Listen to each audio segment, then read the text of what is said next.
let's talk money, shall we? Yeah, I think it's appropriate. Yeah, Drew Blazsik is in the house and here to talk about faith and finance this morning. And Drew, good morning. Glad you are with us today. How's it going? Good morning, Ron. It's going pretty well. Pretty nice day, I'd say. Yeah, it's going to be a pretty day. Sun out, 54 degrees, and there are complicated things in the world. I would say, based on how often money is talked about in the scriptures, we could easily say money is one of them. I would agree. Yeah, it's covered quite a bit. Just to understand the definition of money is very complicated. Yeah. And something that does take further study and I think understanding. And I don't think people today really know what money is. And as we get into this conversation about economies, socialists, obviously we've got communists, and then we have capitalism, we've got other forms as well. We have to understand this. There isn't a perfect one. So we have to be aware of any of the economies that we participate in can have good and bad effects. The church has condemned some. I mean, socialism, communism, those are condemned, given warnings about others, including the one that we practice here, capitalism. Yeah. So, I mean, if you look at, if you go to school and you want to learn economics, you might come out of there and think the only two economic systems we have is communism or capitalism. And then you have some sort of mix between the two. I mean, you could say, we're kind of a lot of socialist aspects, and then we have free markets.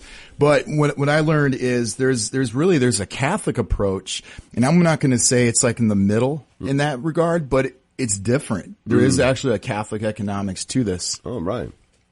And what you have, I mean, you had when usury, because that's what we covered and that's where we came from, the 1500s, and when the merchants started try to use their influence of money power and try to use usury to gain an advantage over things. And real quickly, just to revisit for those who haven't been with us, usury is the charging of interest. Charging the interest on a loan. And it can be separated from a productive loan and a non-productive loan. So it's really about sharing in the risk. If you just get money from a loan, no risk, and you have, you take the land to someone if they don't pay it, that's wrong.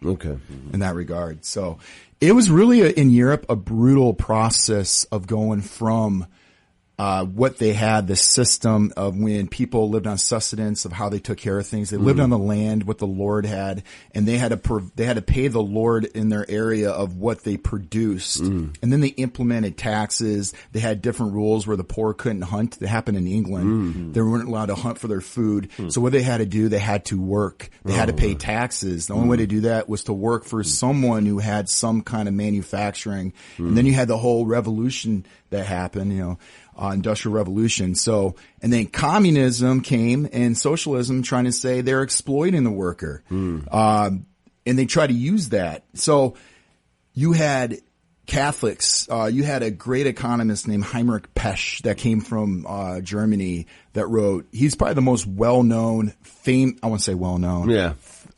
influential, economist for Catholic circles. And popes have wrote encyclical based on his works. And not too many people know about him. I mean, I just really heard about him this past year or two. So, what I wanted to cover here was there's a pope called Leo the 13th that wrote an encyclical called Rerum Novarum, which is, in Latin, revolutionary change, or it means the rights and duty of capital and labor. And I guess for this, just today, we need to define what this is. If you take an econ course, you have the factors of production, which is the two main ones. And this is the conflict is capital. We're talking about usury. Capital is the money power, and what their wages they earn is interest. And you have labor, which is the worker, which is the family. Right. What we need to do is try to determine and identify what capitalism is. Now, this is a problem because if you ask the libertarians, they'll say it's free markets. If you ask the communists, or the socialists, they'll say, "Oh, it's exploiting the worker. We need to have no property rights." But there's really the popes have tried to identify what capitalism is by what do you mean by that? So. What is capitalism? I think this is a loaded question, like we said. The best definition is Heinrich Pesch. Definition is state-sponsored usury. So state-sponsored usury. State-sponsored usury. That's the wrong, I would say, capitalism. Now, if you try to say it's free markets, we're all for that. They had free markets in Jesus' time. They had it before the 1500s. That's an agreeable thing that we all agree on. Catholics will always agree on that. But here's another way to put it, if I want to define it in this short period of time we have.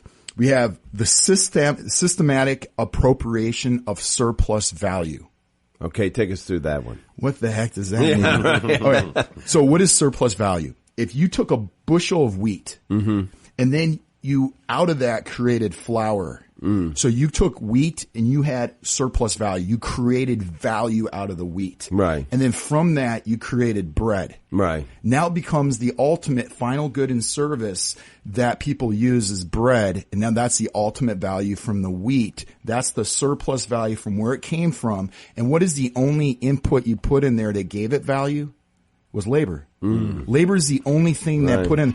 So now what we're going to ask is this, the surplus value, how do we appropriate that? Does it go to labor or does it go to capital? And that's what we're going to try to define through the encyclical, and it's going to get very exciting. You got to stay with us for this conversation each Friday.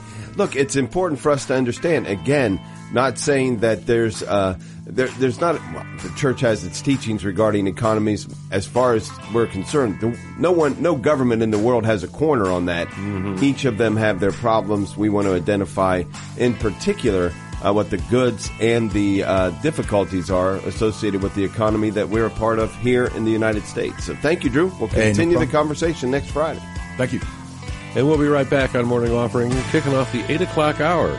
Strap in.